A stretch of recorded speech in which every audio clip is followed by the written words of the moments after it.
তৎপৰ হৈ পৰা দেখিবলৈ পোৱা গৈছে। শাসক বিৰোধীৰ মাজত ইতিমধ্যে ৰণকৌশল তৈয়াৰ কৰিছে। তেওঁলোকে তৎপৰতা আৰম্ভ কৰিছে ৰাজনৈতিক নীতি নিৰ্দেশনা অনুসৰি আৰু সমান্তৰালকৈ তেওঁলোকৰ নিজৰ নিজৰ সমষ্টিত নিজৰ বিজয় ধ্বজা উৰুৱাবলৈ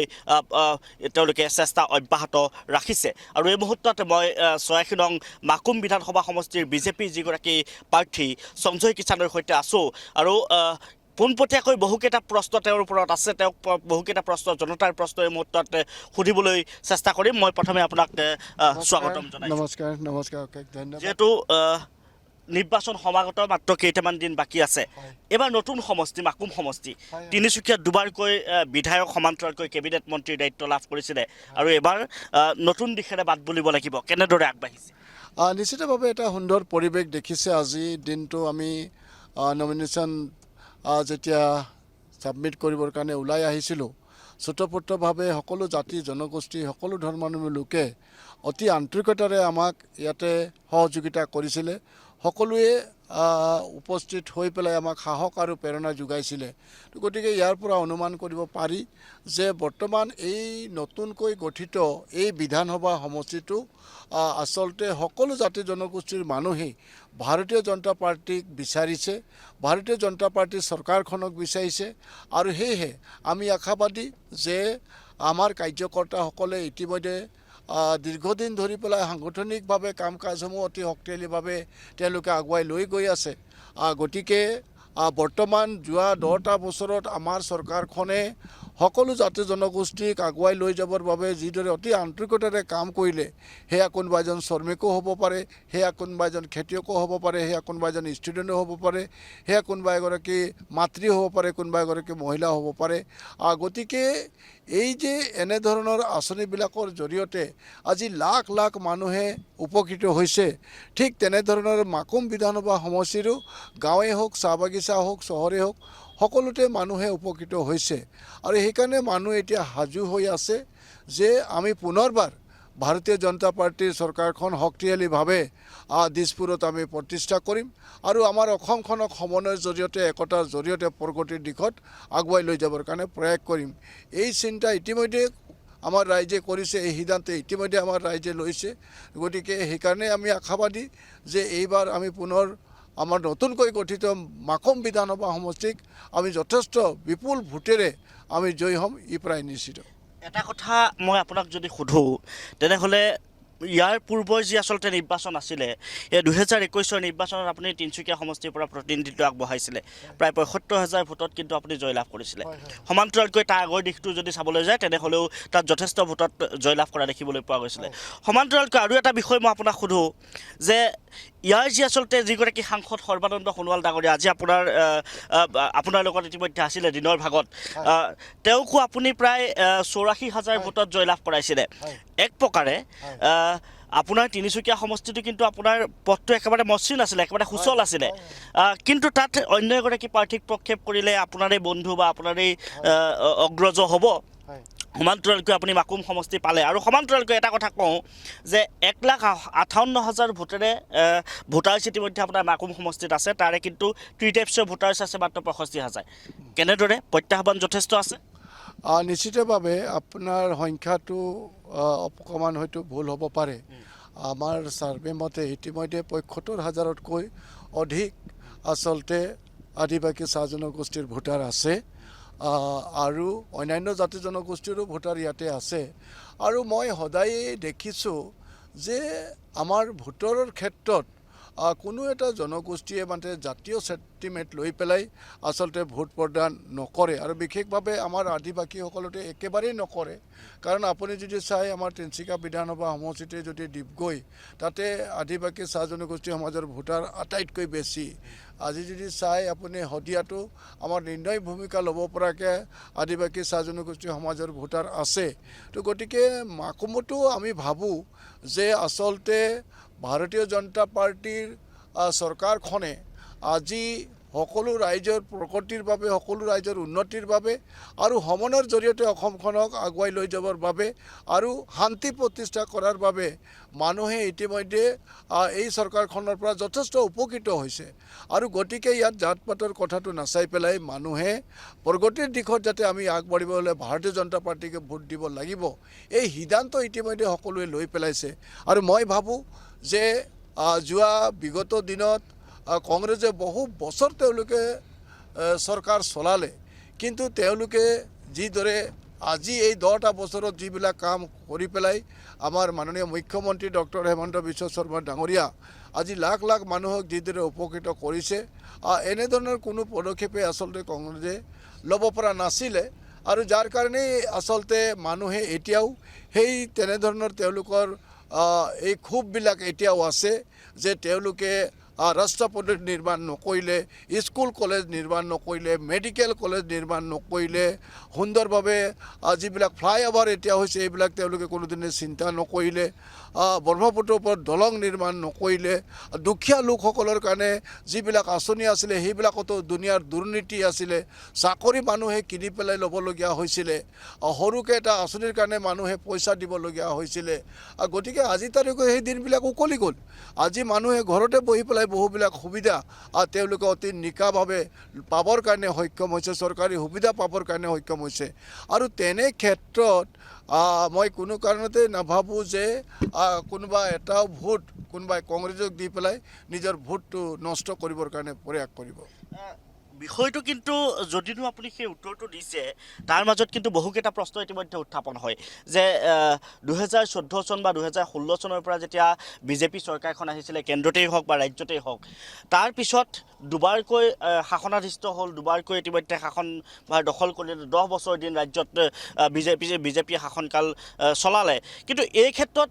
বহু লোকে তাত কংগ্ৰেছীয়ে হওক বা বিজেপিয়ে হওক, মই বিষয়টো ক'বলৈ নাযাওঁ যে ভোটাৰ জনতাই আচলতে বহু ক্ষেত্ৰত ক'ব বিচাৰে যে বিজেপিৰ দিনতো ক'ৰবাত খেলি মেলি হৈছে বা বিজেপিয়ে কিছু কিছু ক্ষেত্ৰত যেনেদৰে কৰিব লাগিছিলে সেয়া কিন্তু কাম কৰা নাই বুলিও কৈছে। কংগ্ৰেছৰ দিনত হোৱা নাই ঠিক আছে, কিন্তু বিজেপিৰ দিনতো যে ক'ৰবাত নহয় ক'ৰবাত খেলি মেলি হৈছে সেই কথাটো কিন্তু ক'ব বিচাৰে যে নেতৃত্বৰ ক্ষেত্ৰত কিছু ওজৰ আপত্তি আছে। এই বিষয়টো কিন্তু চৰ্চা চলিছে। নাই, চাওক, চৰকাৰ এখন 10 বছৰ সফলতাৰে পাৰ কৰাৰ পাছত কিছু লোকসকলৰ কাৰণে কিছুমান ঋণাত্মক চৰকাৰখনৰ প্ৰতি ধাৰণা থাকিব। গতিকে আমাৰ চৰকাৰে আচলতে শক্তিশালী পদক্ষেপবিলাক লোৱাৰ ক্ষেত্ৰতো বহু লোকৰ ক'ৰবাত নহয় ক'ৰবাত কিবা ক্ষতি হ'বও পাৰে, কিন্তু দেশৰ স্বাৰ্থত, অসমীয়া জাতিটোৰ স্বাৰ্থত যেনেকৈ আজি যেতিয়া উচ্ছেদ কৰিবলগীয়া হৈছে, সেই উচ্ছেদ অসমৰ স্বাৰ্থত কৰা হৈছে, সেই উচ্ছেদ অসমৰ খিলঞ্জীয়া লোকসকলৰ কাৰণে কৰা হৈছে। গতিকে সেইসকল লোকে নিশ্চয় বেয়া পাই আছে আজি আমাৰ চৰকাৰখনক, কিন্তু ইয়াৰ পৰাতো আমাৰ ক্ষতি নহয়। ইয়াৰ পৰা আমাৰ ভৱিষ্যত দিনত আমাৰ অসমখন যাতে সুৰক্ষিত হৈ থাকে, আমাৰ ল'ৰা ছোৱালী যাতে এইখন অসমত সুৰক্ষিত হৈ থাকে, তাৰ কাৰণে এনেধৰণৰ পদক্ষেপবিলাক আমাৰ চৰকাৰে শক্তিশালীভাৱে লৈছে। যোৱা দিনবিলাকত যদি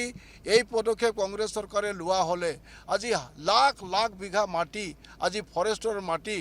অবৈধ বাংলাদেশৰ মূলৰ মানুহে এনেধৰণৰ দখল কৰিবৰ কাৰণে সক্ষম নহ'লহেঁতেন। আমাৰ চৰকাৰে আহি পেলাই ইতিমধ্যে 1.5 লাখ বিঘা মাটি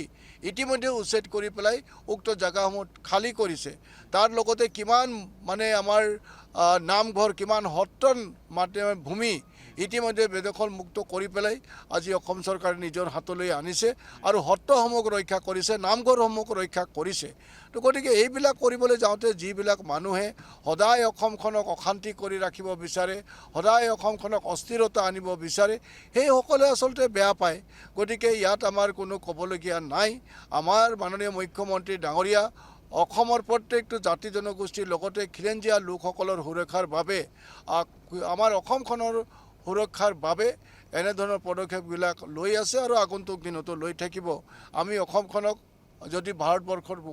শক্তিশালীভাৱে প্ৰতিষ্ঠা কৰিব লাগে তেতিয়াহ'লে এনেধৰণৰ নিশ্চয় শক্তিশালী পদক্ষেপ আমি ল'বও লাগিব।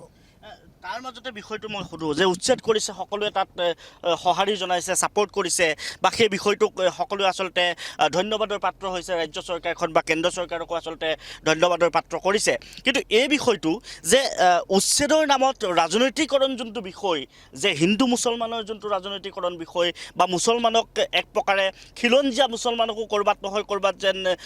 তেওঁলোকক বিপদত পেলোৱা হৈছে তেনেকুৱা ধৰণৰ কথাও কিন্তু আলোচনা নাই নাই চাওক ক'ৰবাত যদি অবৈধভাৱে ফৰেষ্ট লেণ্ডত আমাৰ খিলঞ্জীয়া লোকো যদি তাতে অবৈধভাৱে দখল কৰিছে তেতিয়াতো আমি দেখিছোঁ যে খিলঞ্জীয়া লোকসকলো তাৰ পৰা মানে উচ্ছেদ হ'বলগীয়া হৈছে আৰু সেয়াও মানে অসমৰ বৃহৎ স্বাৰ্থৰ কাৰণেই এনেধৰণৰ মানে পদক্ষেপবিলাক আমাৰ মাননীয় মুখ্যমন্ত্ৰী ডাঙৰীয়াই লৈছে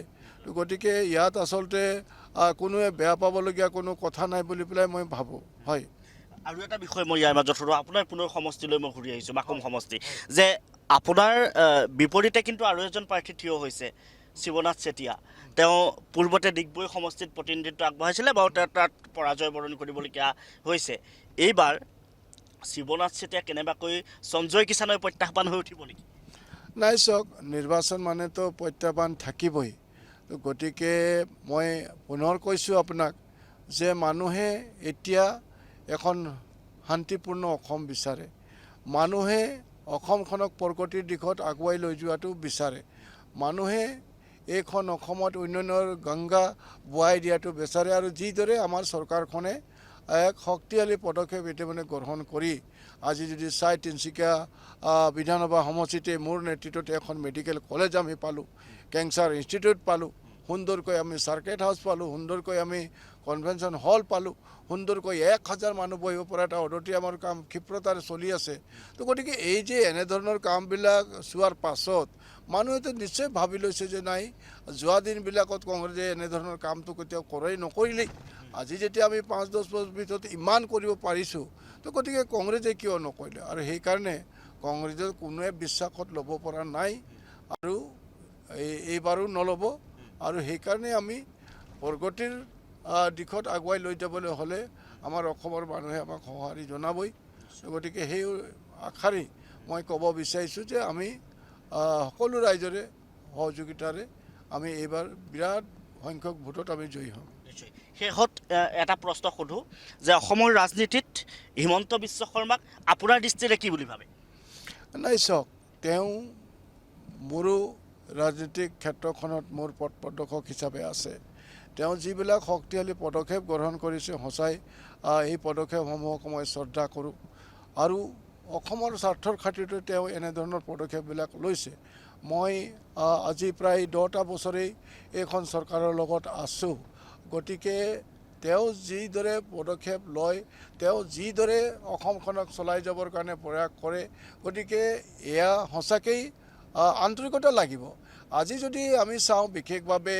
পিছপৰা আমাৰ চাহ জনগোষ্ঠী আদিবাসী সমাজখনৰ কাৰণে বিগত দিনত কংগ্ৰেছে একোৱেই নকৰিলে অথচ তেওঁলোকৰ সদায়ে ভোট বেংক হিচাপে তেওঁলোকক ব্যৱহাৰ কৰিলে কিন্তু আমাৰ চৰকাৰে অহাৰ পাছত এটা কথা আমাৰ চৰকাৰে চাহ জনগোষ্ঠী আদিবাসী সমাজখনৰ কাৰণে চিন্তা কৰিলে আজি মাটিৰ পাট্টা সেয়া সম্ভৱেই নাছিলে কিন্তু মাটিৰ পাট্টাৰ কাৰণে মাননীয় মুখ্যমন্ত্ৰী ডাঙৰীয়া সকলোবিলাক আইন আনি পেলাই হ'লেও এই মাটিৰ পাট্টা প্ৰদান কৰিবৰ কাৰণে পদক্ষেপ গ্ৰহণ কৰিলে ঠিক তেনেকৈ ৰাস্তা পদূলি আদি কৰি পেলাই হস্পিটেল এম্বুলেন্স চাহ বাগিচা হস্পিটেলত মানে দৰৱৰ ব্যৱস্থা ইত্যাদি কামবিলাক যিহেতু মাননীয় মুখ্যমন্ত্ৰী ডাঙৰীয়াই কৰিছে আৰু তেনে ক্ষেত্ৰত আচলতে আমি ভাবোঁ যে এই মানুহজন আচলতে সকলো জাতি জনগোষ্ঠীৰ কাৰণে সকলো ধৰ্মাৱলম্বীৰ কাৰণে আৰু তেওঁ মই আশা কৰিছোঁ যে তেওঁৰ নেতৃত্বতে পুনৰবাৰ চৰকাৰ আমি বনাম আৰু তেওঁ পুনৰ আমাৰ অসমখনক ভাৰতবৰ্ষৰ বুকুত জিলিকাই তুলিবৰ কাৰণেও এই 5 বছৰতে সক্ষম হ'ব। শেষৰটো প্ৰশ্ন মই আপোনাক সোধোঁ যে নতুন সমষ্টি আপোনাৰ তাত কৰণীয় কি হ'ব প্ৰথম আৰু আপোনাৰ মূল নিৰ্বাচনী ইছ্যুকেইটা আপুনি মাকুম সমষ্টিক লৈ কেনেদৰে উপস্থাপন কৰিব? চাওক যথেষ্ট সমস্যাৰে জড়িত বুলি ক'ব পাৰি মাকুম সমষ্টি যিহেতু তাত বিধায়কেই নাছিলে গতিকে এটা বিধানসভা সমষ্টিৰ পৰা কিছু অঞ্চল কাটি পেলাই এই নতুনকৈ গঠন কৰা হ'ল এই বিধানসভা সমষ্টিটো গতিকে ইয়াত যথেষ্ট সম্ভাৱনা আছে কাম কৰাৰ কাৰণে এক নম্বৰ কথাটোৱে হ'ল যে ই এক মানে গৰাখহনীয়া অঞ্চল এই গৰাখহনীয়াৰ পৰা প্ৰথমে আমি মানুহখিনি কিদৰে ৰক্ষা কৰিব পাৰি কিদৰে ইয়াৰ চিৰস্থায়ী সমাধান কৰিব পাৰি তাৰ কাৰণে মোৰ আটাইতকৈ ডাঙৰ পদক্ষেপ থাকিব যাতে মই মানুহখিনিৰ কাৰণে আন্তৰিকতাৰে যি তেওঁলোকে বিচাৰিছে যে তাত গৰাখহনীয়া নহওক সেই কামখিনি মই কৰিবৰ কাৰণে চেষ্টা কৰিম দ্বিতীয়তে আমাৰ এটা বৃহৎ অঞ্চল আছে যিটো পৰ্যটনথলী হিচাপে গঢ়ি তোলাৰ যথেষ্ট সম্ভাৱনা আছে আৰু এই অঞ্চলবিলাক হৈছে ডিব্ৰু-চৈখোৱা আমাৰ মাগুৰী বিল